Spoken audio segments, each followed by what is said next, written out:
Hello everybody. As you know, for the last few days, we are discussing the General Studies paper of UPSC Civil Services Preliminary Examination held in June 2022. Usually, we discuss 5 questions in a day. Today, I am going to discuss the next 5 questions. तो चलिए हम आज के पहले question को देखते हैं. Consider the following statements in respect of probiotics. Statement 1. Probiotics are made of both bacteria and yeast. The organisms in probiotics are found in foods we ingest. They don't naturally occur in our gut. Probiotics help in the digestion of milk sugars. Which of the statements given above is are correct? तो ये question probiotics से related है. 3 statements दी गई हैं. इन statements में से हमने correct statement या स्टेटमेंट्स को फाइंड करना है. तो पहले हमें प्रोबायोटिक्स के बारे में मालूम होना चाहिए. Probiotics is a combination of two words, that is pro and biotics. Pro means friendly, biotics means living organisms. So probiotics are basically the living microbes or microorganisms which are friendly to the human body. They consist of bacteria and yeast.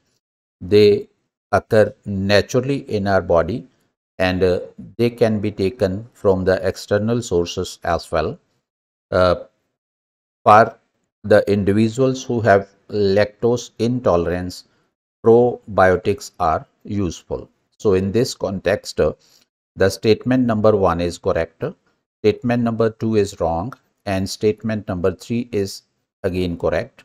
So our answer is 1 and 3 statements are correct. So the answer is C.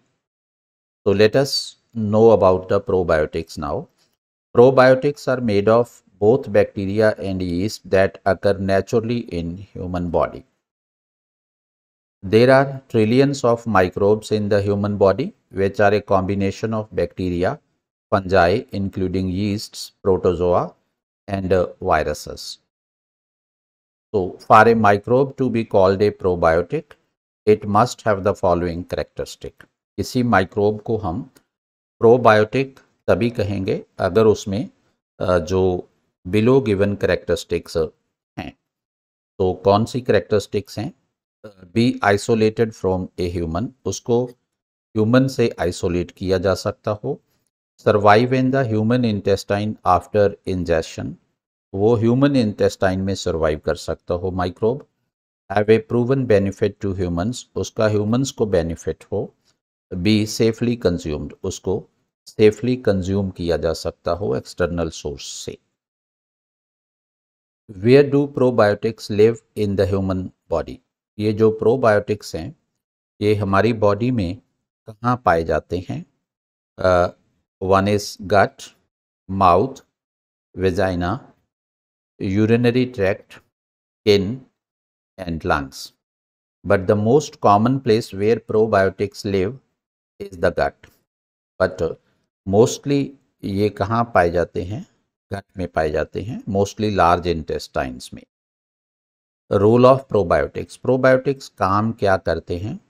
To maintain a healthy balance in the human body. Human body को ये healthy रखते हैं. Help the body digest food, food digest करने में help करते हैं. Create vitamins, vitamin create करते हैं. Help support the cells that line the human gut to prevent bad bacteria.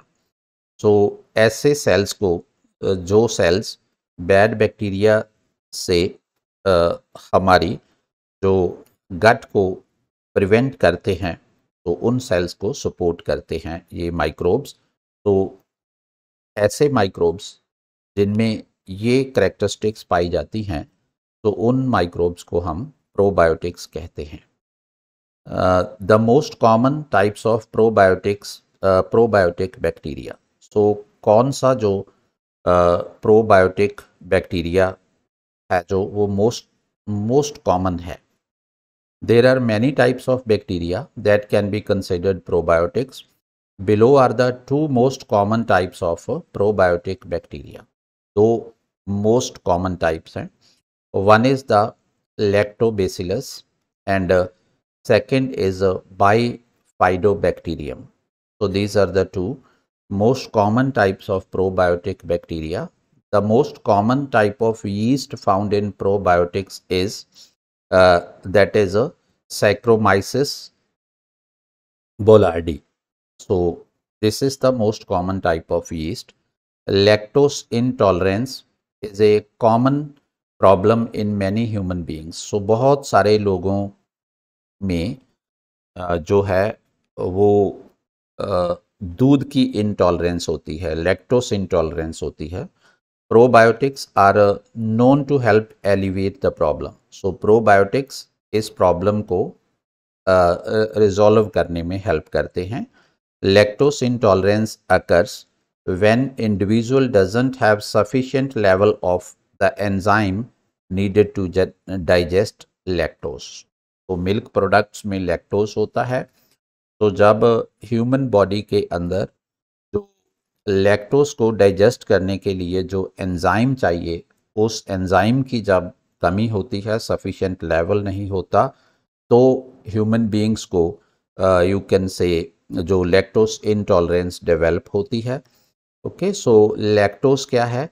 The sugar that naturally present in the dairy products. तो lactose एक वो sugar है जो डेयरी प्रोडक्ट्स में नेचुरली पाई जाती है. Probiotics help in digesting lactose by. So ये जो प्रोबायोटिक्स है ये हमें लैक्टोज डाइजेस्ट करने में हेल्प करते हैं. कैसे? By reducing the concentration of lactose in fermented products. Lactose की कंसंट्रेशन को कम करते हैं, एक इस तरीके से हेल्प करते हैं. दूसरा, increasing the activity of the enzyme which breaks down lactose. उस एंजाइम की एक्टिविटी को इंक्रीज कर देते हैं जो एंजाइम लैक्टोज को ब्रेक डाउन करते हैं. So this is how the probiotics help those persons who have lactose intolerance. Okay? So next question, in the context of vaccines manufactured to prevent COVID-19 pandemic, consider the following statements. COVID-19 pandemic से बचाव के लिए जो vaccines manufacture की गई हैं उससे related ये स्टेटमेंट्स हैं.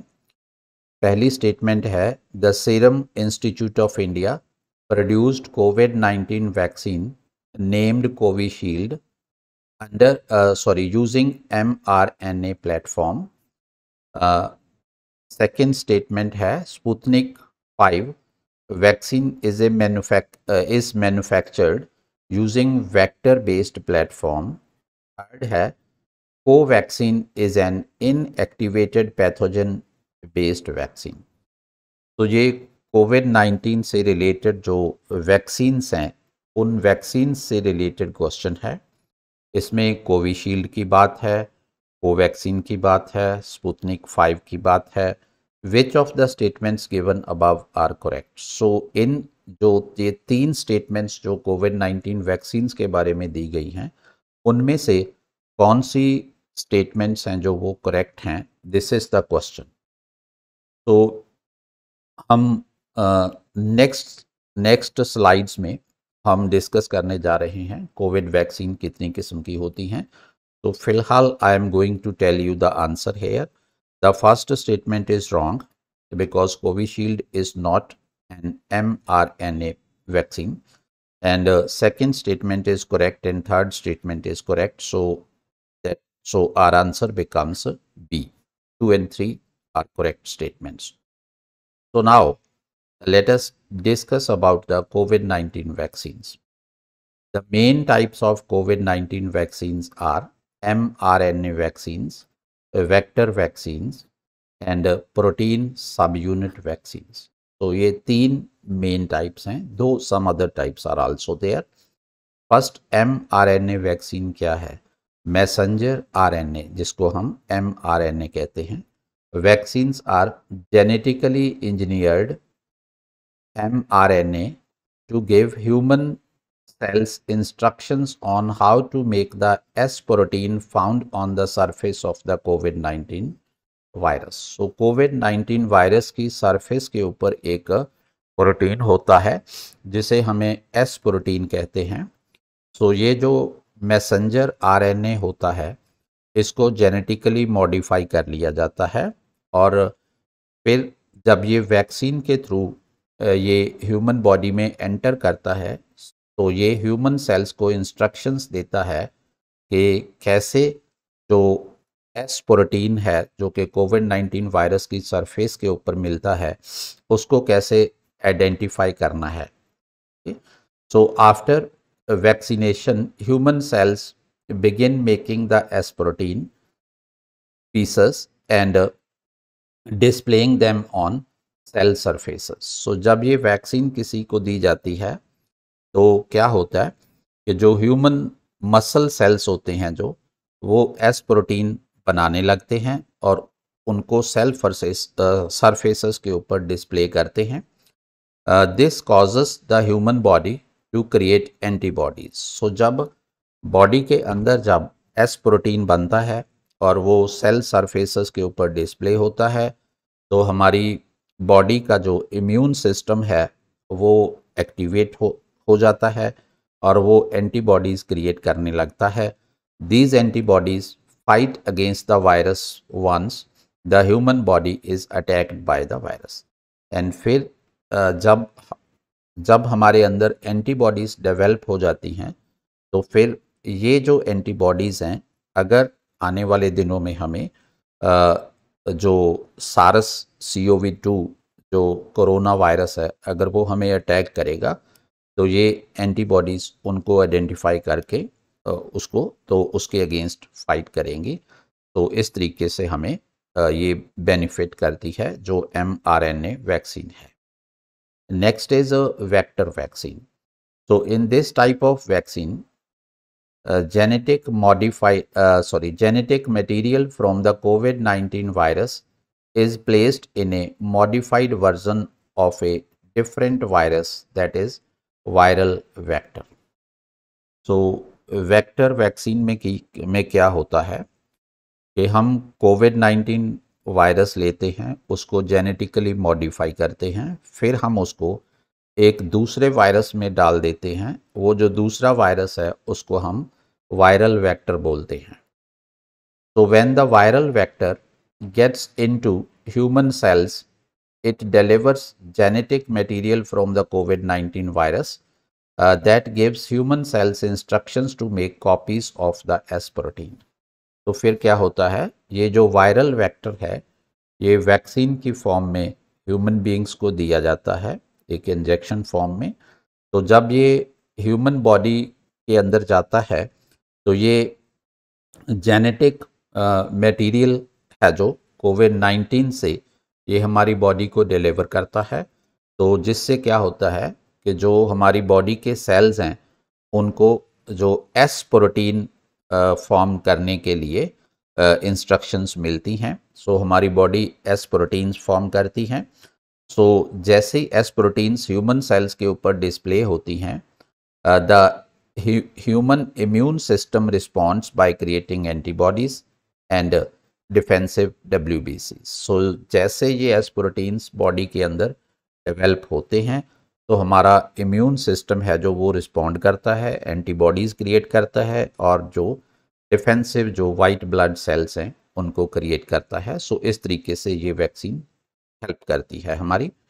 तो प्रोटीन सब यूनिट वैक्सीन इसमें क्या होता है it includes only the parts of A virus. इसमें वायरस का एक पार्ट लिया जाता है वो part that best stimulate the human immune system जो हमारे इम्यून सिस्टम को अच्छे से स्टिमुलेट कर सकता हो उत्तेजित कर सकता हो।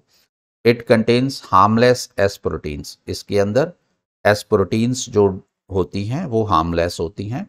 Once the human immune system recognizes the S proteins it creates antibodies and defensive WBC। सो जब ये वैक्सीन के थ्रू हमारी बॉडी को दिया जाता है तो हमारा इम्यून सिस्टम एस प्रोटीन्स को रिकॉग्नाइज कर लेता है उसके बाद फिर बॉडी में एंटीबॉडीज बनती हैं एंड वाइट ब्लड सेल्स जो हैं वो बनते हैं. Apart from that, there is another type of DNA vaccine also. Zydus Cadillus Zykov D vaccine is a DNA vaccine. DNA vaccines are known as third generation vaccines also because this is a new trend. Such vaccines use engineered DNA to induce a response against the virus. तो इसमें DNA को use किया जाता है. जब वो body में जाता है तो फिर हमारी जो बॉडी है वो वायरस के अगेंस्ट रिस्पॉन्स जो है वो प्रोड्यूस करती है. In this type of vaccine, a non-replicating version of a DNA molecule called plasmid is used. Okay? So apart from that, जो ऐसे भी वैक्सीन बनती है कि जैसे ये जो कोरोना वायरस है इसको काफ़ी वीक करके तो इसको भी वैक्सीन में डाल के और ह्यूमन बॉडी को दिया जाता है. तो बॉडी के अंदर फिर जो इम्यून जो रिस्पॉन्स है वो क्रिएट होता है, एंटीबॉडीज़ बनती हैं.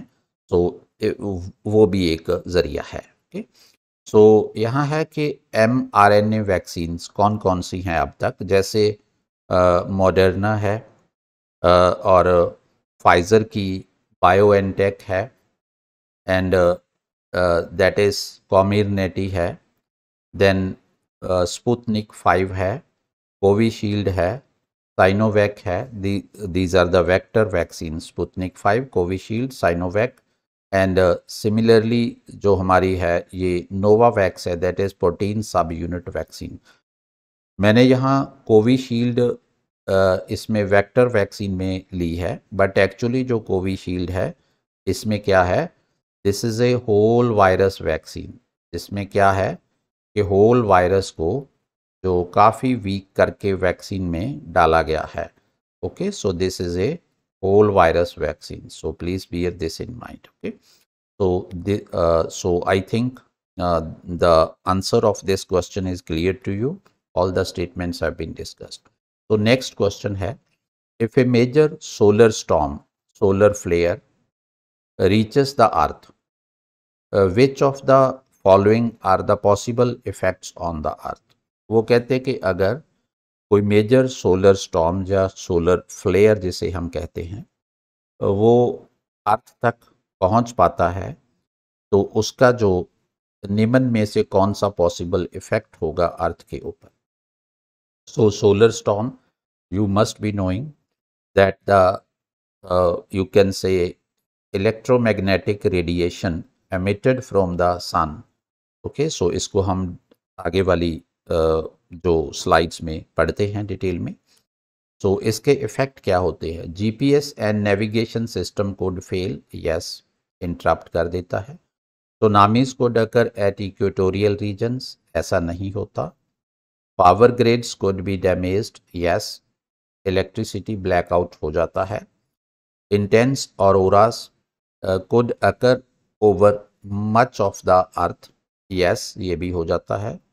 And then forest fires could take place over much of the planet, forest fires वाला नहीं होता. Orbits of the satellites could be disturbed, yes, ये होता है. Shortwave radio communication of the aircraft flying over polar regions could be interrupted, yes, ये भी होता है. So इसमें से जो correct statements हैं 1, 3, 4, 6 and 7, 1, 3, 4, 6 and 7, so it is there in choice C. So our answer becomes C here. Okay? So now we will discuss about the solar system or solar flares. Solar flares are large explosions from the surface of the sun that emit intense bursts of electromagnetic radiation. Okay? So sun की you can say surface में से काफ़ी जो powerful burst होते हैं electromagnetic radiations के, तो उसे हम सोलर फ्लेयर बोलते हैं. These flares can be visible as bright flashes. ये हमें bright flashes की फॉर्म में visible होती हैं in a particular region of the sun and can last several minutes. ये कई मिनट तक दिखाई दे सकते हैं। Solar flares occur when magnetic energy builds up in the solar atmosphere and is released suddenly। तो सोलर फ्लेयर कब होते हैं? जब मैग्नेटिक एनर्जी बिल्डअप हो जाती है सोलर एटमॉस्फेयर में और फिर वो सडनली रिलीज होती है, तो दैट कॉजेस सोलर स्टॉर्म्स और solar flares. Solar flares tend to originate from regions of the solar surface that contain sun spots. तो सन के सरफेस के ऊपर जहाँ सन स्पॉट्स ज़्यादा हैं तो वहाँ पर जो सोलर फ्लेयर्स का ओरिजिन होता है। The number of sun spots can indicate the likelihood of a solar flare eruption.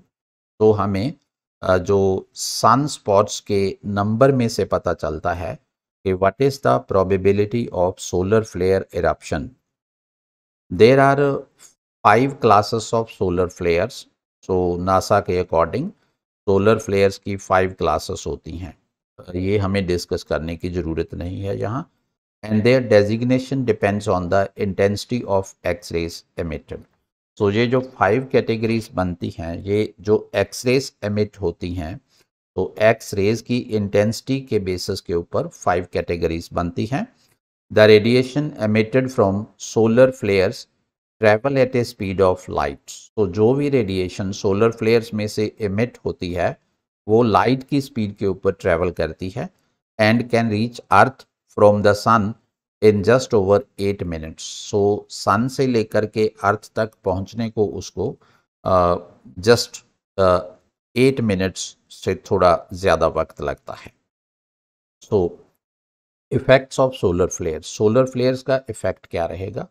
Disruption in earth's magnetosphere, geomagnetic storms, leading auroras close to the equator, electrical blackout on the earth caused by damaging of power grids, then endangering astronauts and earth orbiting satellites, effect on radio sensitive systems on satellite causing an interruption in shortwave radio communications of aircraft, then radio blackouts on the side of the earth facing the sun। तो जो सन facing अर्थ है तो वहाँ पर radio blackouts भी हो सकते हैं। So next question, that is climate action tracker which monitors the emission reduction pledges of different countries is a. यहाँ है कि क्लाइमेट एक्शन ट्रैकर है जो कि एमिशन रिडक्शन डिफरेंट कंट्रीज की है जो उसको ट्रैक करता है। तो वो क्या है? Database caused by coalition of research organizations, wing of International Panel of Climate Change IPCC, committee under United Nations Framework Convention on Climate Change UNFCCC, agency promoted and financed by United Nations Environment Program and the World Bank। So ये 4 options दी गई हैं। अभी हम इसको discuss करेंगे next slides के अंदर, but इसका जो आंसर है जो करेक्ट है that is a. Okay, so it is a database created by collision of research organisations. 2 research organisations हैं जो इस पे काम करती हैं। ओके, सो चलिए अब हम इसकी थोड़ा डिटेल देखते हैं। Climate action tracker, it is an independent scientific analysis that measures government climate action against globally agreed aim of holding warming well below 2 degrees Celsius and pursuing effort to limit 1.5 degrees Celsius। Paris climate agreement में जो goal है, okay, to hold the warming well below 2 degrees Celsius and ideally limited to 1.5 degrees Celsius, so that has been committed in the Paris Agreement। okay? तो Paris agreement में different countries ने अपने कुछ nationally determined contributions को लेकर के commitment दी हैं। तो ये क्या करता है? क्लाइमेट एक्शन ट्रैकर एक इंडिपेंडेंट साइंटिफिक एनालिसिस है जो कि गवर्नमेंट्स की क्लाइमेट एक्शन की जो परफॉर्मेंस है उसको मेज़र करता है against the goals set by the Paris Agreement. It is produced by two research organizations, that is Climate Analytics and New Climate Institute. It tracks climate pledges and policies of 32 countries. 32 country के climate pledges and policy को track कर रहा है ये, covering around 80% of global emissions. वो जो 32 countries हैं, 32 countries हैं, तो वो टोटल ग्लोबल एमिशंस का 80% जो कवर करते हैं, including all the biggest economies and representative sample of smaller emitters also. Okay, so this is the climate action tracker. The analysis focus on. So climate action tracker के द्वारा जो analysis किया जाता है उसका focus क्या रहता है? Government climate action pledged to the UNFCCC. तो different governments ने जो अपनी commitment United nation framework convention on climate change को जो दी है, तो उनको ये उनके ऊपर फोकस करता है, उनका एनालिसिस करता है, उनकी स्टडी करता है। The policies of a government has actually implemented to meet its commitments. Government की पॉलिसीज़ को ये देखता है, जो गवर्नमेंट्स ने अपनी जो नेशनली डिटरमिन्ड कॉन्ट्रीब्यूशंस हैं, जो किसी गवर्नमेंट ने कमिट की है, उसको जो यू कैन से अचीव करने के लिए, उसको मीट करने के लिए जो किसी गवर्नमेंट ने कोई पॉलिसी बनाई है, ओके, सो उसकी इम्प्लीमेंटेशन कैसे हो रही है, क्या नहीं हो रहा, क्या जो उस पेस पे चल करके कोई गवर्नमेंट अपने जो कमिटमेंट्स हैं वो पूरी कर पाएगी या नहीं। Whether a government is doing its fair share compared with others. क्या गवर्नमेंट को जितना कंट्रीब्यूट करना चाहिए था क्लाइमेट चेंज मिटिगेशन में, क्या वो उतना कर रही है इन कंपैरिजन विद अदर्स।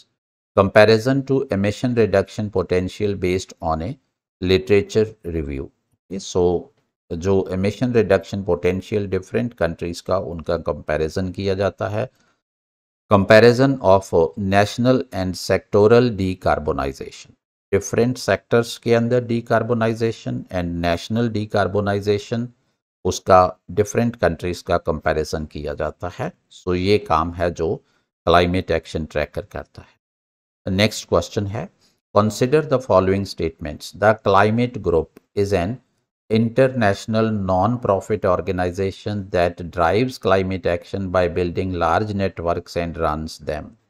ये कहते हैं कि क्लाइमेट ग्रुप है जो, वो एक इंटरनेशनल नॉन प्रॉफिट ऑर्गेनाइजेशन है जो क्लाइमेट एक्शन को ड्राइव करता है। कैसे? लार्ज नेटवर्क्स बनाता है, उनको फिर ये चलाता है। तो ये इसमें क्लाइमेट ग्रुप के बारे में लिखा है।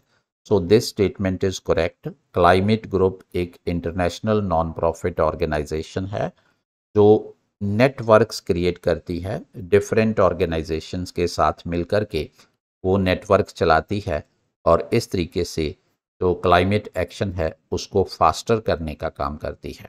तो ये स्टेटमेंट करेक्ट है। The international energy agency in partnership with the climate group launched the global initiative EP100। ये कहते हैं कि इंटरनेशनल एनर्जी एजेंसी IEA ने क्लाइमेट ग्रुप की पार्टनरशिप में जो EP100 प्रोग्राम शुरू किया है। So this statement is wrong. ये क्लाइमेट ग्रुप का ही अपना प्रोग्राम है। EP100 brings together leading companies committed to driving innovation in energy efficiency and increasing competitiveness while delivering on emission reduction goals. This statement is correct. Actually EP100 क्या है? some 100+ इसमें जो world की leading companies हैं जो कि energy efficiency के ऊपर फोकस करेंगी और इस तरीके से जो हमारे जो एमिशन रिडक्शन गोल्स हैं according to the Paris climate deal, उनको अचीव करने में ये हेल्प करेंगी। Some Indian companies are members of EP100। Yes, it is true. The international energy agency is the secretariat to the under 2 coalition. ये हम अभी discuss करेंगे। But ये स्टेटमेंट गलत है because the secretariat to under 2 coalition is provided by the climate group. Okay? So 1, 3 and 4 statements are correct. So our answer is B. So let us have a look at the climate group. So climate group क्या है? It is an international non-profit organization founded in 2003 with offices in London, New York, New Delhi, right, Amsterdam and Beijing. So these are the various locations where the office of this organization is situated. Its mission is to drive climate action fast. इसका जो mission है climate action को fast करना है. Its goal is for a world of net zero carbon emissions by 2050. इसका goal क्या है? To achieve the level of net zero carbon emission by the year 2050 with greater prosperity for all. Role of climate group to convince, challenge and help organizations to make commitments, then run them into action. तो ये जो climate group ये क्या करता है, ये different जो organisations हैं उनको कन्विंस करता है, उनको चैलेंज करता है, उनकी हेल्प करता है to make the commitments and फिर वो उनको एक्शन में लाता है. To build and run networks for achievement of its aim. अपने एम की अचीवमेंट के लिए ये नेटवर्क बनाता है और उनको रन करता है. To guide and advise other organisations on what they could do. ये अदर ऑर्गेनाइजेशंस को एडवाइस करता है, गाइड करता है कि वो क्लाइमेट जो क्लाइमेट एक्शन में वो क्या कंट्रीब्यूट कर सकती हैं. The focus of the climate group, the focus on systems with the highest emissions such as energy, transport, built environment and industry. So climate group का फोकस कहाँ है? उन एरियाज के ऊपर जो सबसे ज़्यादा एमिशंस करते हैं. सो वहाँ पर इसका फोकस है. तो अंडर 2 कोलिशन के बारे में थोड़ा देख लेते हैं. The climate group is also secretariat to the under 2 coalition. So this is the one point. Under 2 coalition is the largest network of states and regions globally committed to climate action. तो ये उन states का, उन regions का एक network है, which is the largest network, right? Which states and regions are committed to climate action. It brings together over 270 governments representing 1.7 billion people and 50% of the global economy. Its members are committed to keeping global temperature rise well below 2 degrees Celsius with efforts to reach 1.5 degrees Celsius. Okay? So EP100 क्या है? EP100 is a climate group. It's a global corporate energy efficiency initiative. तो इसका जो focus है energy efficiency के ऊपर है. Bringing together over 120 ambitious businesses committed to measuring and reporting on efficiency improvements. तो ये efficiency improvement measure भी करता है, reporting भी करता है. So the IEA, that is the International Energy Agency, estimates that energy efficiency can deliver more than 40% of the reductions in energy related emissions by 2040. So International Energy Agency के according अगर हम कुछ भी ना करें, खाली एनर्जी एफिशिएंसी को better कर लें, इम्प्रूव कर लें, तो भी बाय 2040 हम जो 40% जो एमिशन रिडक्शन का जो एक जो स्टेज है हम वो अचीव कर लेंगे. So this is there. So ये हमारे आज के 5 क्वेश्चंस थे जो हमने डिस्कस किए हैं. आज के जो क्वेश्चंस थे यूजुअली साइंस से रिलेटेड थे एंड एनवायरनमेंट से, क्लाइमेट चेंज से रिलेटेड क्वेश्चंस थे. सो इम्पॉर्टेंट टॉपिक्स थे ये सभी. अच्छे क्वेश्चंस थे जो यूपीएससी ने फ्रेम किए थे. आई होप कि आप सबको ये क्वेश्चंस के बारे में या ये इन टॉपिक्स के बारे में काफ़ी जानकारी मिल गई होगी। अगर किसी का कोई डाउट है या कोई क्वेरी है तो आप कमेंट करके पूछ सकते हो, तो I will definitely address your queries. तो आज के लिए इतना ही था। All the best, stay happy, stay healthy, God bless you all, bye for now, thank you very much.